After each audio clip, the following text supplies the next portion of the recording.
வெலிக்கடை சிறைச்சாலையில் நடந்த இந்த சோதனையின் போது 16 கையடக்க தொலைபேசிகளுக்கிட்ட கண்டுபிடிக்கப்பட்டிருக்கின்றன. இது வெறுமனே இப்போது நடந்த விவகாரம் அல்ல. முன்னே காலகட்டங்களில் கூட சிறைச்சாலைகளில் சோதனை நடவடிக்கைகள் மேற்கொள்ளப்படுகின்ற பொழுது அங்கே கைத்தொலைபேசிகளும் இலத்திரன் உபகரணங்களும் கண்டுபிடிக்கப்படுறது வழமை. பூசா சிறைச்சாலையில் கூட இதற்கு முன்னர் இலத்திரன் உபகரணங்கள் மற்றும் கையடக்க தொலைபேசிகள் கூட கண்டுபிடிக்கப்பட்டன. அது மட்டும் இல்லாமல் அந்த சிறைச்சாலையில் இருக்கிற கைதிகள் இன்னொருவரோட உரையாடுவது போன்ற காணொளிகள் வெளியாக இருந்தன. இருந்தாலும் அந்த காணொளிகள் எல்லாம் வேறொரு சிறைச்சாலையினுடையது, இந்த சிறைச்சாலையின் இல்லை என்று இந்த அரசாங்கத்திலிருந்து சில பதில்களும் வந்திருந்தன.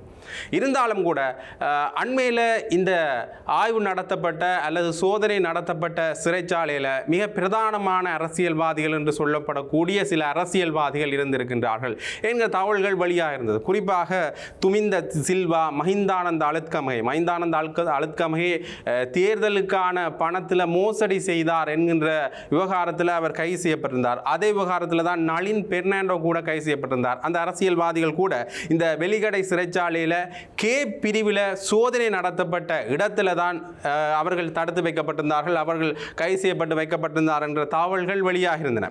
குறிப்பாக SM ரஞ்சித் எனப்படுகின்றவர் கூட முன்னை நாள் வடமத்திய மாநிலத்தினுடைய முதலமைச்சராக இருந்தவர் கூட அந்த குறிப்பிட்ட சிறைச்சாலையில் தான் இருந்திருக்கிறார். ஆகவே இந்த சிறைச்சாலையில் இருக்கின்ற அரசியல்வாதிகள், முன்னை நாள் அரசியல்வாதிகள் பெரும்பாலானவர்கள் இந்த பொதுஜன பிரமுன கட்சியை சார்ந்தவர்கள் அல்லது அவர்களுக்குரிய ஆதரவு நிலைப்பாட்டை மறைமுகமாகவோ நேரடியாகவோ காட்டுகின்றவர்கள்.